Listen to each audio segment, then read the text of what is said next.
CA का exam, जिसका result हमेशा कम ही रहता है, इंडिया के सबसे टफ एग्ज़ाम्स में से एक माना जाता है। आज हम इस वीडियो में सीए से संबंधित कुछ खास बातों के बारे में जानेंगे। ये बातें हर उस सीए की तैयारी करने वाले स्टूडेंट को ध्यान में रखनी चाहिए जो ऑल इंडिया रैंक लाना चाहता है। ये सब आपको सीए आरसी शर्मा बताएंगे, जिन्होंने सीए आईपीसीसी के रिजल्ट में ढेरों कीर्तिमान बनाए हैं। CA RC Sharma Vidyasagar institute के संस्थापक हैं, जिन्होंने 1998 में सिर्फ 4 सीए फाइनल स्टूडेंट्स के साथ वीएसआई की शुरुआत की थी। वीएसआई सीए आईपीसीसी एग्जाम में फर्स्ट अटेम्प्ट में ही ऑल इंडिया फर्स्ट और सेकंड रैंक देने वाला भारत का एकमात्र इंस्टीट्यूट है। इसका श्रेय सीए आरसी शर्मा को जाता है, जिन्होंने अपनी कड़ी मेहनत से वीएसआई को देश का सर्वश्रेष्ठ सीए कोचिंग सेंटर बनाया है।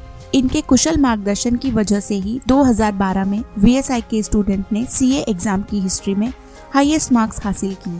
इतना ही नहीं, सीए आईपीसीसी में 2 बार ऑल इंडिया फर्स्ट रैंक देने वाला इंस्टीट्यूट भी वीएसआई ही है। तो आइए जानते हैं सीए आरसी शर्मा से सीए बनने के कुछ खास टिप्स। हाय स्टूडेंट्स, कैसे हैं आप लोग? आप 12th के एग्जाम में अपेयर हो रहे हैं और आगे आपका सीए करने का प्लान है, तो सीए से रिलेटेड कुछ बातें आपका जानना बहुत जरूरी है। स्टूडेंट्स, सीए के 3 लेवल होते हैं। First level CPT, second level IPCC और थर्ड लेवल होता है सीए फाइनल।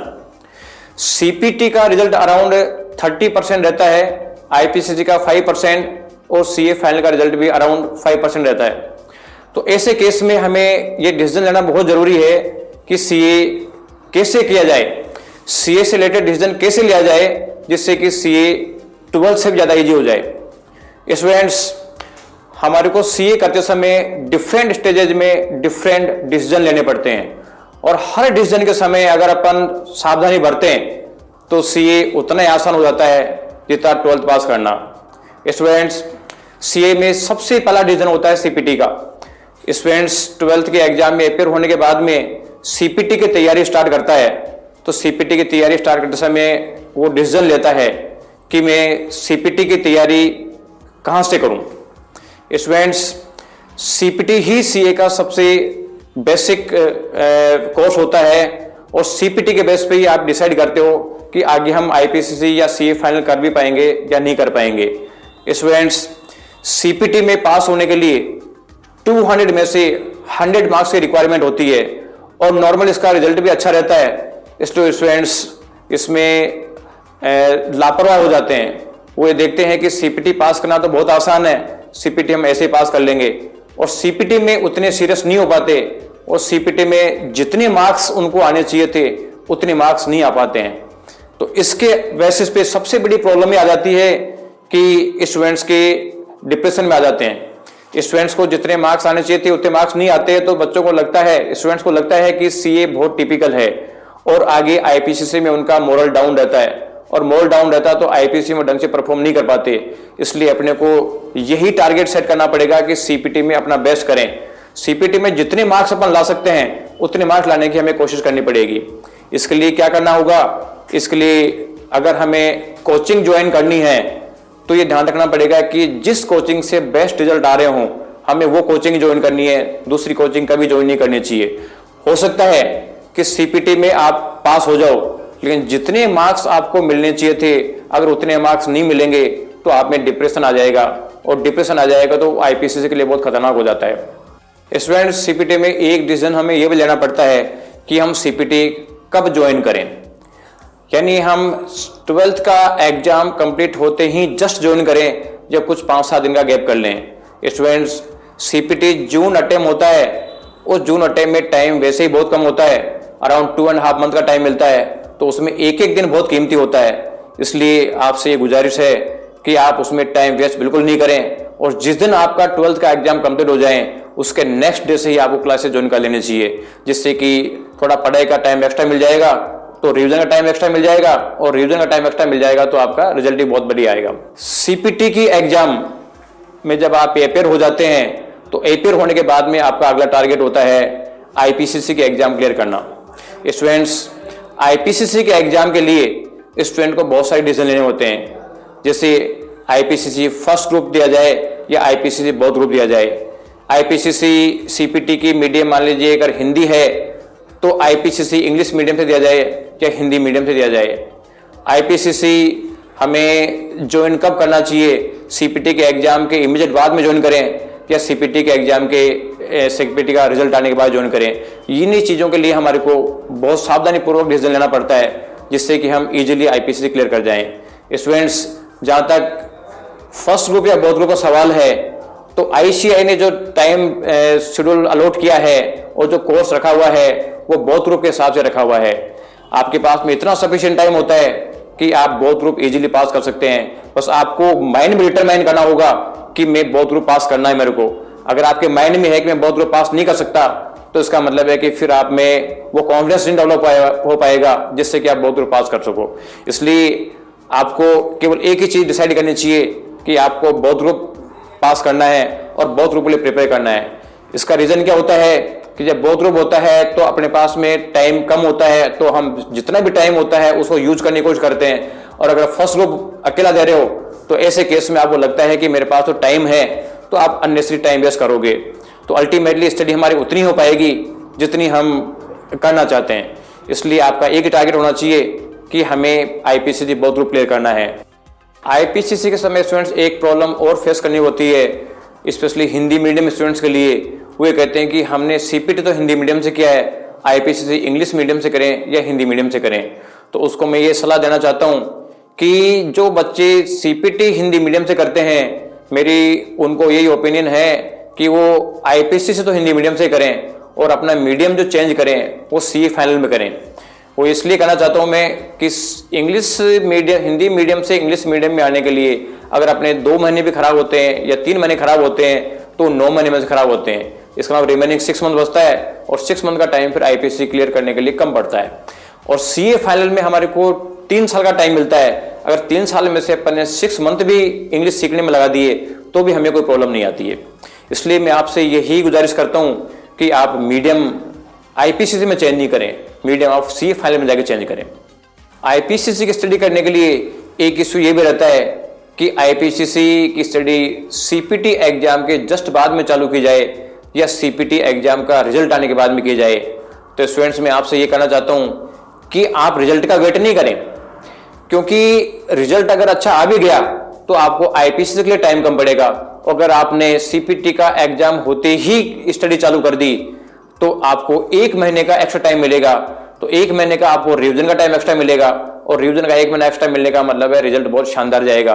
इसलिए आपको वेट नहीं करना चाहिए। आपको जैसे ही सीपीटी की एग्जाम अपेयर हो उसके जस्ट बाद में आपको आईपीसीसी की तैयारी चालू कर देनी चाहिए। जब आप आईपीसीसी की तैयारी के लिए डिफरेंट कोचिंग इंस्टीट्यूट तलाश रहे होते हैं तो एक इश्यू हमारे पास ये भी आता है कि हम किस बेसिस पे कोचिंग का सिलेक्शन करें।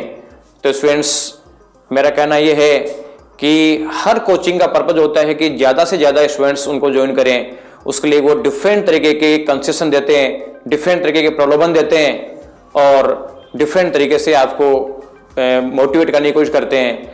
लेकिन स्टूडेंट्स, एक ही पर्पज होना चाहिए। आपका बेसिक पर्पज है आईपीसीसी पहले अटेम्प्ट में क्लियर किया जाए और ये जब भी पॉसिबल है जब आप ऐसी कोचिंग ज्वाइन करेंगे जहां से पास्ट में रिजल्ट आ रहे हो, क्योंकि पास्ट में रिजल्ट आ रहा है इसका मतलब उस कोचिंग का सिस्टम परफेक्ट है और पास्ट रिजल्ट नहीं आ रहे हैं इसका मतलब है कोचिंग का सिस्टम परफेक्ट नहीं है।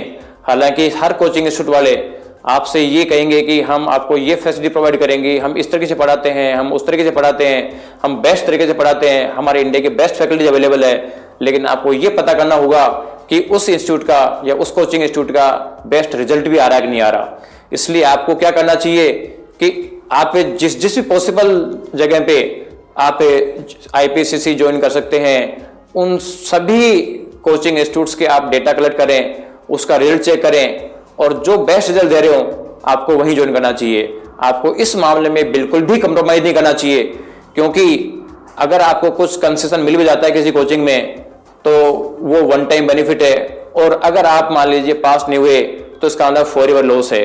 और अगर मान लीजिए आपको थोड़ा सा एक्स्ट्रा पे करके आप बेस्ट कोचिंग इंस्टीट्यूट ज्वाइन करते हैं तो वन टाइम कोर्स लगेगी, लेकिन उससे आपको फॉरएवर बेनिफिट हो जाएगा। इसलिए आपको इस मामले में बिल्कुल भी कंप्रोमाइज नहीं करना चाहिए। आईपीसीसी में सबसे बड़ी प्रॉब्लम टॉपर्स स्टूडेंट की होती है, नॉर्मल स्टूडेंट की ज्यादा प्रॉब्लम नहीं होती है। इसका बेसिक रीजन ये है कि नॉर्मल स्टूडेंट्स को कोई भी कोचिंग इंस्टीट्यूट ज़्यादा बेनिफिट प्रोवाइड नहीं कराता, इसलिए उनको तो कहीं भी जाए वो कॉस्ट पे करनी पड़ती है, इसलिए वो प्रॉपर जगह पहुंच जाते हैं रिजल्ट देख के। लेकिन जो टॉपर स्टूडेंट होते हैं उनके साथ सबसे बड़ी प्रॉब्लम होती है कि उनको डिफरेंट तरीके के लोग दिए जाते हैं। कोई कहता है कि हम फीस में छूट दे देंगे, कोई कहता है कि हम फीस में छूट तो है ही, साथ में आपको पर मंथ स्कॉलरशिप भी पे करेंगे। तो ऐसे केस में जो टॉपर स्टूडेंट होता है उनका माइंड डाइवर्ट हो जाता है, और डाइवर्ट होने की वजह से वो कई बार कुछ स्टूडेंट्स लोभ में पड़ जाते हैं, और लोभ में पड़ने के बाद में वो प्रॉपर कोचिंग इंस्टीट्यूट ज्वाइन नहीं कर पाते हैं। और ऐसे केस भी देखे हैं जो सीपीटी में बच्चा रैंक करवाया है और आईपीसी में फेल हो गया। इसका एक एग्जाम्पल है मेरे पास, जो सीपीटी जून 2015 में टॉप 10 में था, वो कोचिंग इंस्टीट्यूट सर्च कर रहा था। सर्च करते करते वो हमारे पास भी आया, उसने आके कहा कि साहब मैं आपके ज्वाइन करना चाहता हूं, बताओ आप हमें क्या पे करोगे। तो हमने कहा भाई हम तो पे नहीं करते। वो कह रहा है कि साहब ये दूसरा इंस्टीट्यूट मेरे को 50,000 पे कर रहा है। तो हमने कहा कि भाई ठीक है 50,000 पे कर लो, 50,000 आप वहां से ले लो। और स्टूडेंट ने 50,000 पे लिए और पता चला कि आईपीसी में फेल हो गया। तो अगर यही स्टूडेंट ऐसे छोटे मोटे लोग में नहीं आता और सही कोचिंग इंस्टीट्यूट ज्वाइन करता तो इसका मतलब है कि ऑल इंडिया रैंक भी आ सकती थी, लेकिन अपने थोड़े से गलत डिसीजन की वजह से ये स्टूडेंट फेल हो गया। आईपीसीसी की कोचिंग ज्वाइन करने के बाद में स्टूडेंट्स एक बेसिक क्वेश्चन आता है कि आईपीसीसी का 100% सिलेबस रिवाइज किया जाए, पढ़ा जाए, या फिर उसमें से कुछ सिलेक्टेड पार्ट की स्टडी की जाए। तो स्टूडेंट्स इस बारे में आपसे ये कहना चाहूंगा कि आईपीसीसी का 100% सिलेबस इक्वल वेटेज के साथ में तैयार करने के बजाय मैं आपसे कहूंगा कि सिलेबस को आप ABC 3 कैटेगरी में डिवाइड करो। उसमें एक कैटेगरी ऐसी होती है जो अराउंड 20% के आसपास वॉल्यूम कवर करती है, लेकिन उसमें से अराउंड 50 से 60% मार्क्स के क्वेश्चन पूछे जाते हैं। बी कैटेगरी ऐसी होती है जो अराउंड 20% कैटेगरी कोर्स कवर करती है, लेकिन उसमें से अराउंड 30% क्वेश्चन पूछे जाते हैं। और सी कैटेगरी ऐसी होती है जो अराउंड 60% सिलेबस कवर करती है और उसमें अराउंड 20% मार्क्स के क्वेश्चन पूछे जाते हैं। तो स्टूडेंट्स मैं आपसे ये कहना चाहता हूं कि जो ए कैटेगरी क्वेश्चन है वो ए कैटेगरी क्वेश्चन तो आपके इतने स्ट्रांग होने चाहिए कि उसमें से कुछ भी पूछा जाए तो आप एज इट इज लिख सको। बी कैटेगरी उससे थोड़ा सा कम क्वालिटी चल जाएगी, लेकिन बी कैटेगरी भी आपके स्ट्रांग होने चाहिए। और सी कैटेगरी आप एक बार रीड कर लो, उसमें से जितना याद रहे ठीक है, नहीं रहे तो भी कोई दिक्कत नहीं है। तो इसी बेसिस पे आप फर्स्ट अटेम्प्ट में शानदार तरीके से बेस्ट रिजल्ट ला सकते हैं। लेकिन ये सोचने की बात है कि ए कैटेगरी में कौन से क्वेश्चन आएंगे, बी कैटेगरी में कौन से क्वेश्चन आएंगे और सी कैटेगरी में कौन से क्वेश्चन आएंगे, ये इसका सिलेक्शन आपको बहुत सावधानी से करना पड़ेगा। और इसका सिलेक्शन करते समय आपको ये देखना होगा कि जो कोचिंग ABC कैटेगरी बता रही है वो ABC कैटेगरी उसकी परफेक्ट भी है या नहीं है। और ये पता वो कैसे चलेगा कि उसका जो ABC पैटर्न है वो परफेक्ट है। उसका एक ही चीज से पता चलेगा कि उस इंस्टीट्यूट का पास्ट में रिजल्ट आया कि नहीं आया है। अगर उस इंस्टीट्यूट का शानदार रिजल्ट आ रहा है इसका मतलब है उसका ABC कैटेगरी परफेक्ट है, और अगर मान लीजिए नहीं आ रहा तो इसका मतलब है उसको यही पता नहीं है कि एक में कौन से क्वेश्चन आना चाहिए, बी कैटेगरी में कौन से क्वेश्चन आना चाहिए और सी कैटेगरी में कौन से क्वेश्चन आने चाहिए। इसलिए स्टूडेंट्स ये डिसीजन भी आपको बहुत सावधानी से करना पड़ेगा। आईपीसीसी की स्टडी के बाद में आपका नेक्स्ट टारगेट होता है आईपीसीसी की एग्जाम में अपेयर होना। स्टूडेंट्स एग्जाम में अपेयर होने के लिए बहुत सावधानी बरतनी पड़ती है। कई बार मैंने देखा है कि कोई आईपीसीसी का पेपर टिपिकल आया और बहुत सारे स्टूडेंट आधा घंटे में ही एग्जाम हॉल छोड़ देते हैं। लेकिन स्टूडेंट्स पेपर कितना भी टिपिकल आए आपको घबराने की जरूरत नहीं है, क्योंकि ऐसा तो है ही नहीं कि कोई क्वेश्चन आपको बिल्कुल भी नहीं आता। उस क्वेश्चन का अगर 50% पोर्शन भी आपको आता है तो आपको जितना पोर्शन आता है उतना पोर्शन आपको सावधानी से लिखना चाहिए, पेशेंस के साथ लिखना चाहिए। क्योंकि पेपर बहुत ज्यादा टिपिकल आता है तो भी स्टूडेंट एग्जाम में उतना लिखता है, और इजी आता है तो भी एग्जाम में उतना लिखता है। अगर पेपर बहुत इजी आता है तो बहुत सारी कैलकुलेशन वो कैलकुलेटर पे कर लेता है, माइंड में कर लेता है, लेकिन कॉपी में नहीं लिखता। इसका मतलब है कि लिखा तो उसने 50% ही है। और कई बार पेपर बहुत टिपिकल आता है तो वो लिखने की कोशिश करता है तो भी आधा मैटर लिख पाता है, क्योंकि उसको आधी चीजों की नॉलेज है। लेकिन दोनों ही केस में उसने 50% ही लिखा है, इसलिए मार्क्स तो उतने आने हैं, चाहे पेपर टिपिकल आए चाहे पेपर इजी आए। एग्जाम में एक बहुत बड़ी समस्या ये भी आती है कि क्वेश्चन को सीरियल वाइज किया जाए या क्वेश्चन की सीरियलिटी हम चेंज कर सकते हैं। इसके लिए मैं आपको ये कहना चाहूंगा कि सबसे पहले आप इजीएस्ट क्वेश्चन को करें, इसके बाद आप उससे थोड़ा टिपिकल, और देन सबके लास्ट में उस क्वेश्चन को करें जो सबसे ज्यादा टिपिकल है या जिसकी सबसे कम मेरे को नॉलेज है। इसका बेसिक रीजन ये है कि अगर स्टूडेंट्स को टाइम शॉर्ट पड़ता है तो उस केस में वही क्वेश्चन छूटेंगे जिसकी मेरे को सबसे कम नॉलेज है, जिसमें सबसे कम मार्क्स मेरे आ सकते थे। इसलिए आपको इजी टू टिपिकल की तरफ जाना चाहिए, not to from typical to easy. Paper attempt करते समय आपको अपनी स्पीड मेंटेन करनी होगी, क्योंकि कई स्टूडेंट ऐसे होते हैं कि जो पेपर 1-1.5 घंटे का निकल गया, 2 घंटे का निकल गया, जब जाके उसको होश आता है कि टाइम कम बचा हुआ है और उस समय से स्पीड बढ़ाना चालू करता है। लेकिन अगर मान लीजिए आपने फर्स्ट मिनट से स्पीड बढ़ाना चालू कर दिया तो इससे आपको मेजर बेनिफिट हो सकता है। आप अराउंड 15 to 20 मिनट सेव कर सकते हैं और इतना मैटर एक्स्ट्रा लिख सकते हैं, जिससे आपका पूरा पेपर कंप्लीट होने की संभावना बढ़ जाती है। आईपीसीसी क्लियर होने के बाद में आपका अगला स्टेप आता है सीए फाइनल। स्टूडेंट्स, आईपीसीसी का पैटर्न और सीए फाइनल का पैटर्न सेम है, क्योंकि दोनों में सब्जेक्टिव होता है और दोनों ही मार्किंग पैटर्न भी सेम होता है। इसलिए जिस तरीके से आपने डिसीजन मेकिंग आईपीसी के लिया है उसी पैटर्न से आपको डिसीजन मेकिंग सीए फाइनल के लिए करना पड़ेगा।